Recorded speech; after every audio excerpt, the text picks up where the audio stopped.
orúkọ mi ni ọba Dr. Sulaiman Adesina Raji ìlú Fẹ́milóyè Òkìkíọlá oníbà ẹkùn ti ìlú Ìbà Kingdom. A kò sí ní tá a ṣe lè ní ó wà so easy a ṣẹ̀ṣẹ̀ ń ṣe ìwé làwa náà ti bẹ̀rẹ̀ ìgbọ́n là náà ti bẹ̀rẹ̀ a ṣe láti lè fi entice àwọn ọmọ wa ni fún ìwé kíkà pé ọjọ́ ọ̀la ọmọ wa là ń béèrè fún torí pé kí a fẹ́ kí ọmọ wa kó kàwé tó bá sí ìwé kò sí kankan mọ́ lọ ní òde ìsìntà wa yìí education is the best for now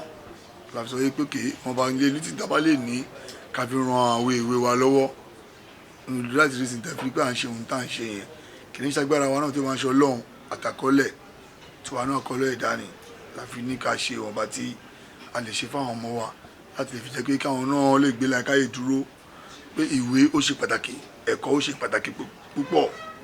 lóde òsì tá a wà yìí o ẹ̀kọ́ ó ṣe pàtàkì láfi dúpẹ́ lọ́wọ́ àwọn olùkọ́ wa pé láti fi encourage àwọn ọmọ wa náà pé káwọn náà fojú sí ilé ìwé wọn ẹ̀kọ́ tẹ́lẹ̀ kọ́ bá kọ́ wọn ọlọ́run á jẹ́ kó di mímọ̀ fún wọn tá a ṣe fún wọn lé nìyí. ẹ kò sí kankan náà ìmọ̀ràn mi ní pé bọ́n ṣe ń ṣe nǹkan máa ṣe lóòótọ́ èrè tí bá ẹni tó kọ́ mi ní ìwé nísìnyí bá sọ pé máa san èrè kan fún èrè mélòó mo fẹ́ san fún wọn ní nǹkan tọ́nà ti ṣe fèmí ẹni tó kọ́ mi ní ìwé gan ò tí ì rí nǹkan tí mo rí èrè ẹ̀san àwọn olùkọ́ wa ọwọ́ Ọlọ́run ló wà ètò ìlú tí ìta bá ní lágbára àti ṣe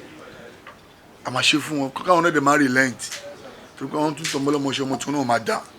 àdúrà mi ní sí wọn ni wípé àti wọn mi fún ni pé kó má relent Ọlọ́run ti yan iṣẹ́ yẹn láàyò fún wọn ọlọ́run àti kí wọ́n náà ṣe délẹ̀ lérí ọmọ náà dẹ̀ ní láti bẹ̀.